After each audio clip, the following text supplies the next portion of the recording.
CIET NCERT द्वारा प्रस्तुत है। पाठ 19 आश्रम का अनुमानित व्यय। पृष्ठ संख्या 136। पृष्ठ संख्या 136 में दिए गए बॉक्स में लिखा है, दक्षिण अफ्रीका से लौटकर गांधी जी ने अहमदाबाद में एक आश्रम की स्थापना की। उसके प्रारंभिक सदस्यों तथा सामान आदि का विवरण इस पाठ में है। आरंभ में संस्था यानी आश्रम में 40 लोग होंगे। कुछ समय में इस संख्या के 50 हो जाने की संभावना है। हर महीने औसतन 10 अतिथियों के आने की संभावना है। इनमें 3 या 5 सपरिवार होंगे, इसलिए स्थान की व्यवस्था ऐसी होनी चाहिए कि परिवार वाले लोग अलग रह सकें और शेष एक साथ। इसको ध्यान में रखते हुए 3 रसोई घर हों और मकान कुल 50,000 वर्ग फुट क्षेत्रफल में बने तो सब लोगों के रहने लायक जगह हो जाएगी। इसके अलावा 3,000 पुस्तकें रखने लायक पुस्तकालय और अलमारियां होनी चाहिए। कम से कम 5 एकड़ जमीन खेती करने के लिए चाहिए, जिसमें कम से कम 30 लोग काम कर सकें। इतने खेती के औजार चाहिए। इनमें कुदालियों, फावड़ों और खुरपों की जरूरत होगी। पृष्ठ संख्या 137। बढ़ईगिरी के ये औजार भी होने चाहिए। 5 बड़े हथौड़े, 3 बसूले, 5 छोटी हथौड़ियां, 2 ऐरन, 3 बम, 10 छोटी बड़ी छेनियां, 4 रंदे, 1 सालनी, 4 केतियां, 4 छोटी बड़ी बेदनियां, 4 आरियां, 5 छोटी बड़ी संडासियां और 20 रतल कीलें, छोटी और बड़ी, 1 मोंगरा यानी लकड़ी का हथौड़ा, मोची के औजार। मेरे अनुमान से इन सब पर कुल 5 रुपया खर्च आएगा। रसोई के लिए आवश्यक सामान पर 150 रुपए खर्च आएगा। स्टेशन दूर होगा तो सामान को या मेहमानों को लाने के लिए बैलगाड़ी चाहिए। मैं खाने का खर्च 10 रुपए मासिक प्रति व्यक्ति लगाता हूं। मैं नहीं समझता कि हम यह खर्च पहले वर्ष में निकाल सकेंगे। वर्ष में औसतन 50 लोगों का खर्च 6,000 रुपए आएगा। मुझे मालूम हुआ है कि प्रमुख लोगों की इच्छा यह है कि अहमदाबाद में यह प्रयोग 1 वर्ष तक किया जाए। यदि ऐसा हो तो अहमदाबाद को पहले बताया गया सब खर्च उठाना चाहिए। मेरी मांग तो यह भी है कि अहमदाबाद मुझे पूरी जमीन और मकान सभी दे दे तो बाकी खर्च मैं कहीं और से या दूसरी तरह जुटा लूंगा। अब चूंकि विचार बदल गया है, इसलिए ऐसा लगता है कि 1 वर्ष या इससे कुछ कम दिनों का खर्च अहमदाबाद को उठाना चाहिए।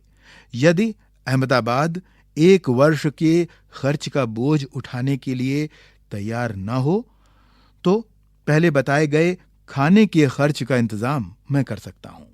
चूंकि मैंने खर्च का यह अनुमान जल्दी में तैयार किया है, इसलिए यह संभव है कि कुछ मदें मुझसे छूट गई हों। इसके अतिरिक्त खाने के खर्च के सिवा मुझे स्थानीय स्थितियों की जानकारी नहीं है, इसलिए मेरे अनुमान में भूलें भी हो सकती हैं। पृष्ठ 137 पर बॉक्स में लिखा है, अहमदाबाद में स्थापित आश्रम का संविधान स्वयं गांधी जी ने तैयार किया था। इस संविधान के मसविदे से पता चलता है कि वह भारतीय जीवन का निर्माण किस प्रकार करना चाहते थे। पृष्ठ संख्या 138।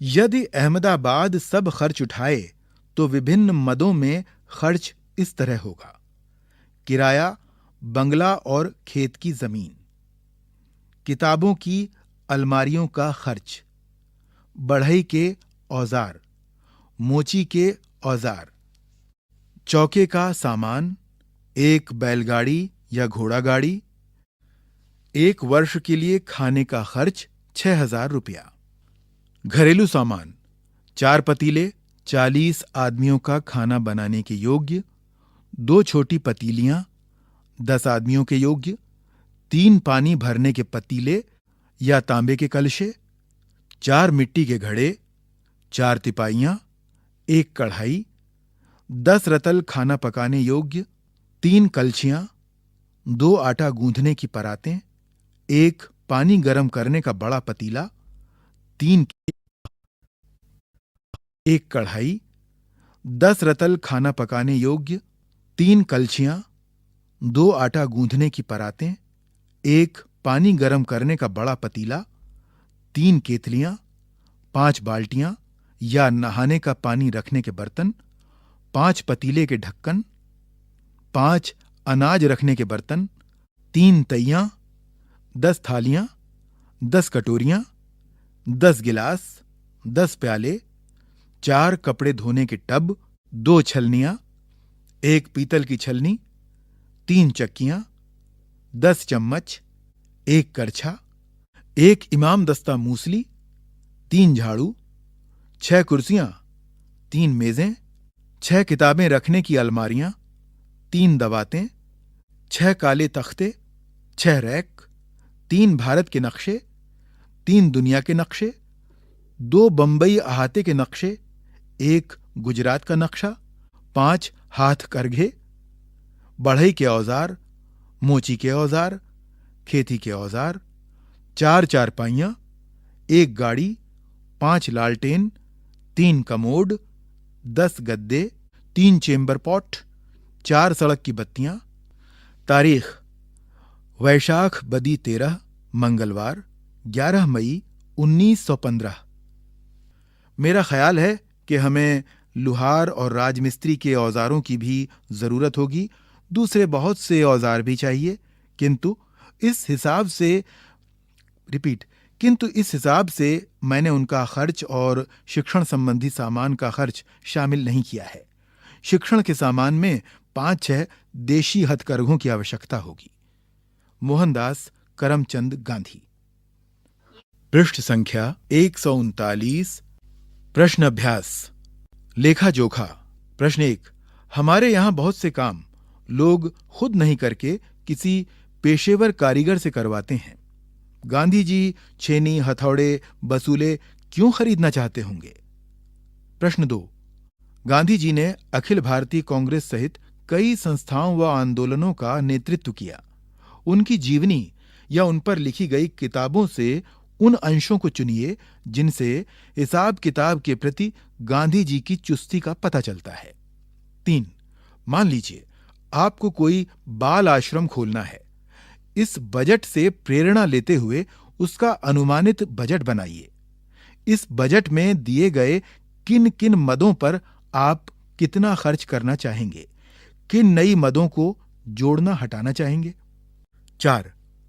आपको कई बार लगता होगा कि आप कई छोटे मोटे काम जैसे घर की पुताई, दूध दुहना, खाट बुनना करना चाहें तो कर सकते हैं। ऐसे कामों की सूची बनाइए जिन्हें आप चाहकर भी नहीं सीख पाते। इसके क्या कारण रहे होंगे? उन कामों की सूची भी बनाइए जिन्हें आप सीख कर ही छोड़ेंगे। 5। इस अनुमानित बजट को गहराई से पढ़ने के बाद आश्रम के उद्देश्यों और कार्य प्रणाली के बारे में क्या-क्या अनुमान लगाए जा सकते हैं। पृष्ठ संख्या 140। भाषा की बात। 1। अनुमानित शब्द अनुमान में इत प्रत्यय जोड़कर बना है।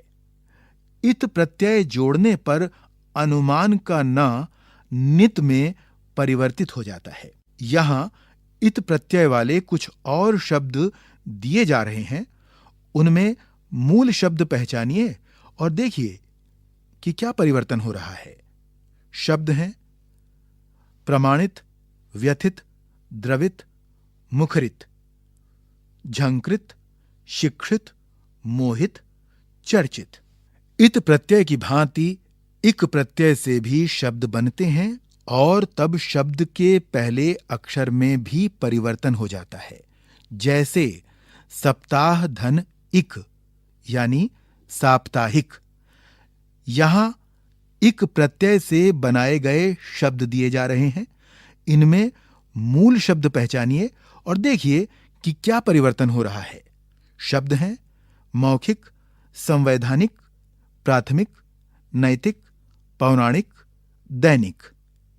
2। बैलगाड़ी और घोड़ा गाड़ी शब्द 2 शब्दों को जोड़ने से बने हैं। इसमें दूसरा शब्द प्रधान है।